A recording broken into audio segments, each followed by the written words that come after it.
President Joe Biden has lifted some restrictions blocking Ukraine from using U.S.-supplied weapons for striking deeper into Russian territory. The decision is a major change in U.S. policy and could help Ukraine better defend itself. But it could also escalate the conflict. Biden's decision to authorize long-range strikes could help defend Ukraine's foothold in Russia's Kursk region, which it seized as potential leverage in future war talks. Long-range strikes would also allow Ukraine to target Russian military air bases. James Nixie is the director of Russia, Eurasia, and Europe programs at Chatham House. This is a dramatic step because it does give the Ukrainians the ability to hit really important military points and infrastructural points inside Russia. And that will absolutely have an effect on Russia's ability to wage war. But it won't win Ukraine the war outright, and certainly not in the immediate future, and not at all, to be perfectly honest with you. But the truth is that for Ukraine to win the war, we have to do an awful lot more to squeeze Russia than we are now. So it's an enormous step. The Ukrainians are hugely relieved, but it's not a game changer as far as the war is concerned. Russia has strongly opposed the decision, insisting that Ukraine cannot carry out such strikes without NATO's direct help, and calling it a major escalation. On Monday, the Kremlin said that any such decision would signal direct U.S. involvement in the conflict. Here's Russian President Vladimir Putin himself in September, warning against such a decision. If this decision is made, it will mean nothing less than the direct participation of NATO countries, the United States, and European countries in the war in Ukraine. The first Ukrainian long-range strikes could happen in the coming days.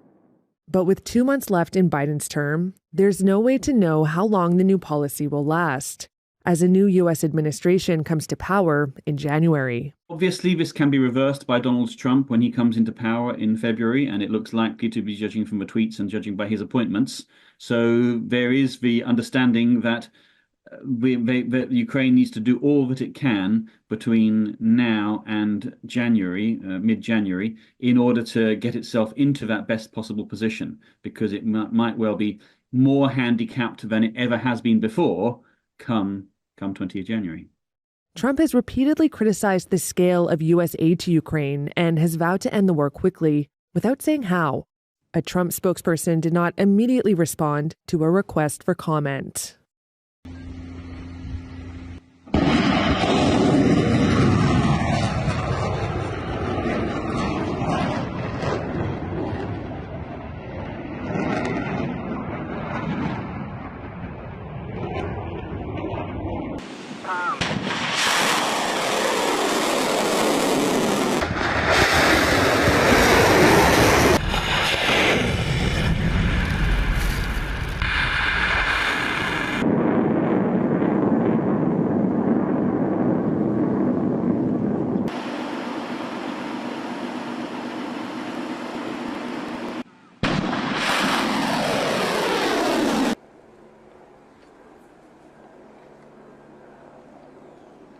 Thanks for all being here.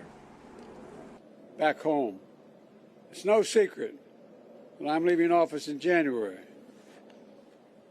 I will leave my successor and my country in a strong foundation to build on. Thank you very, very much. President, why have you decided to prove Ukraine's use of long?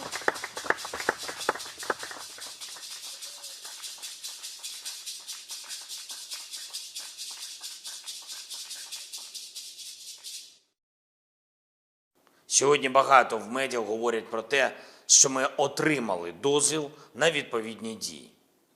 Але удари завдають не словами. Такі речі не анонсують. Ракети самі за себе скажуть. Обов'язково. Слава Україні! И на этом фоне в западных СМИ все больше сообщений о возможных ударах по российской территории американскими дальнобойными ракетами. Решение Джо Байдена позволить бить вглубь нашей страны направлено в первую очередь на Курскую область, сообщает газета «Нью-Йорк Таймс». Фактически речь идет о том, чтобы развязать руки самим себе. Речь идет не о том, чтобы разрешать украинскому режиму наносить удары по России этим оружием или не разрешать. Речь идет о том, чтобы принять решение о том, что страны НАТО напрямую участвуют в военном конфликте или нет. Если это решение будет принято, это будет означать не что иное, как прямое участие стран НАТО, Соединенных Штатов, европейских стран в войне на Украине. Это их прямое участие. И это уже, конечно, существенным образом меняет саму суть, саму природу конфликта.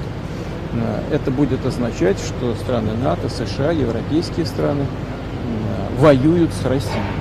А если это так, то, имея в виду изменение самой сути этого конфликта, мы будем принимать соответствующие решения, исходя из тех угроз, которые нам будут создаваться. По строительству.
I've been saying once and again that Ukraine should be able to use the arm we provided to them in order to not only to stop the arrow, but also to be able to hit the Arcas.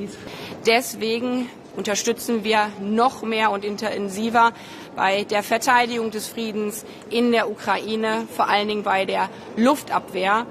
Und deswegen ist die Entscheidung von amerikanischer Seite, wo ich unterstreichen möchte, dass das ja kein Umdenken ist, sondern eine Intensivierung von dem, was bereits auch von anderen Partnern geliefert worden ist, so wichtig in diesem Moment. Z satysfakcją przyjąłem tą decyzję prezydenta Joe Bidena i naszych sojuszników, bo uważam, że Ukraina powinna mieć środki takiej obrony, aby mogła odepchnąć to zaplecze rosyjskie, aby nie było ono tak blisko linii frontu, zwłaszcza w sytuacji, kiedy Rosjanie zapraszają do udziału po swojej stronie w tej wojnie swoich sojuszników. Tam są obecni żołnierze Korei Północnej, więc to zasadniczo zmienia sytuację na froncie i ta decyzja prezydenta Joe Bidena, uważam, była bardzo potrzebna.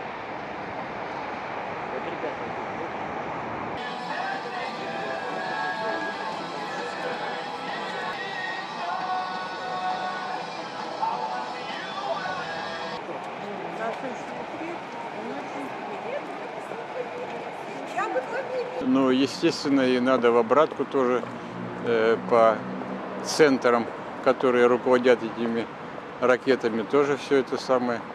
И тем же базы американские стоят вокруг НАТО, тоже надо ударить, да, в обратку. Как сказал Лавров, симметрично. Нет, зеркально. Ну, думаю, ему самому на этом белом свете недолго осталось. Решил всех за собой утянуть, чтобы там ему не скучно, наверное, было. Что тут еще можно подумать? Я в Москву переехала относительно недавно по учебе. До этого я жила в Севастополе. И это очень страшно. Тут не чувствуется, там страшно. Поэтому, конечно, тревожно.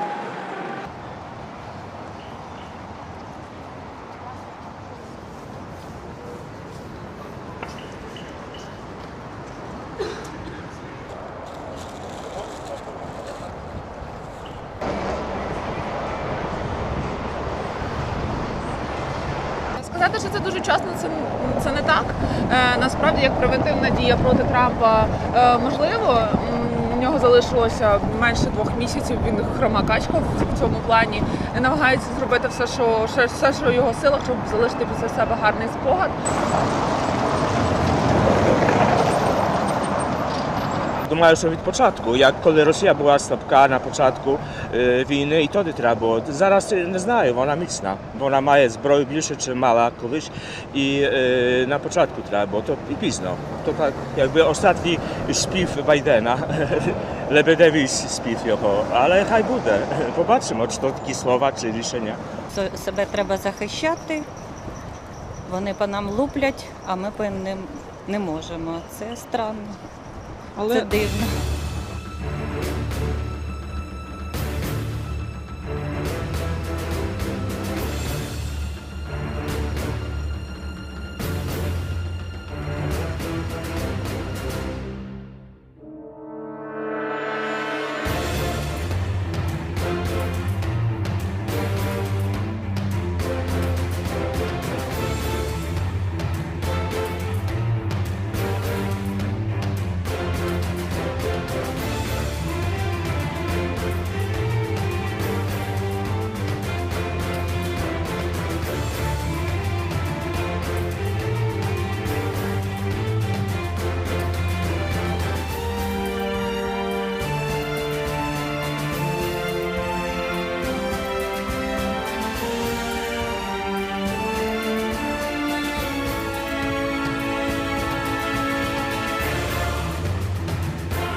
Продолжать подливать масло в огонь и продолжать провоцировать дальше нагнетание напряженности вокруг этого конфликта.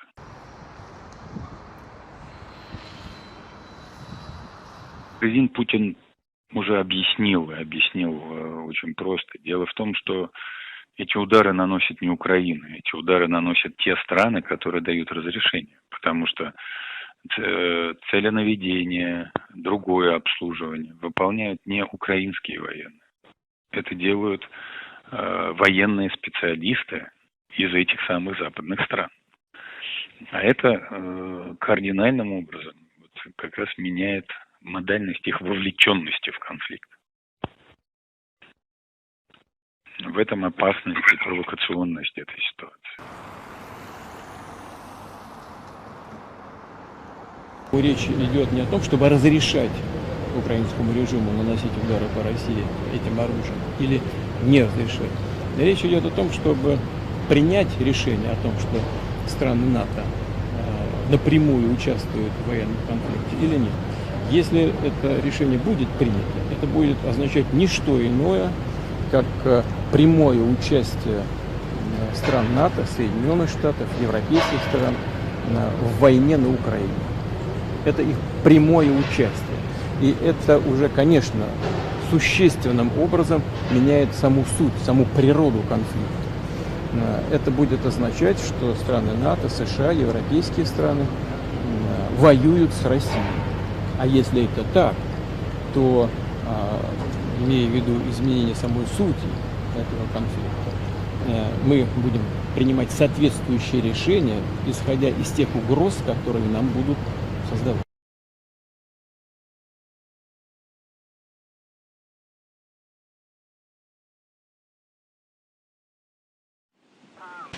President Joe Biden's administration is giving the green light to Ukraine to use U.S.-made weapons to strike deep into Russia.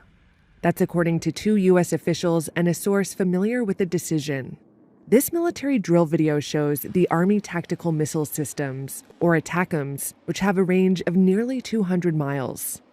Sources say the rockets will likely be used in Ukraine's first long-range strikes, and that those attacks could happen within days. The shift marks a significant reversal of Washington's policy in the Ukraine-Russia conflict. For months, Ukrainian President Volodymyr Zelensky has been pushing to allow his country's military to use U.S. weapons to hit Russian military targets far from the border. Але удари завдають не словами.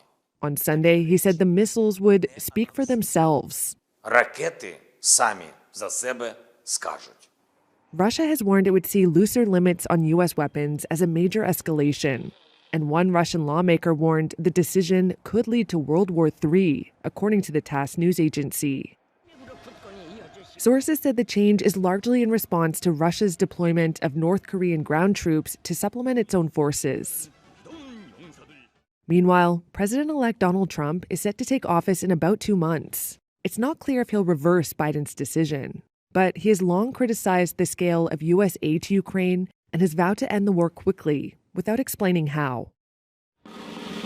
While some U.S. officials have expressed skepticism that allowing long-range strikes will change the war's overall trajectory, the decision could help Ukraine at a moment when Russian forces are making gains, and possibly put Kyiv in a better negotiating position when, and if, ceasefire talks happen. The White House and the State Department declined to comment. A Trump spokesperson did not immediately respond to requests for one.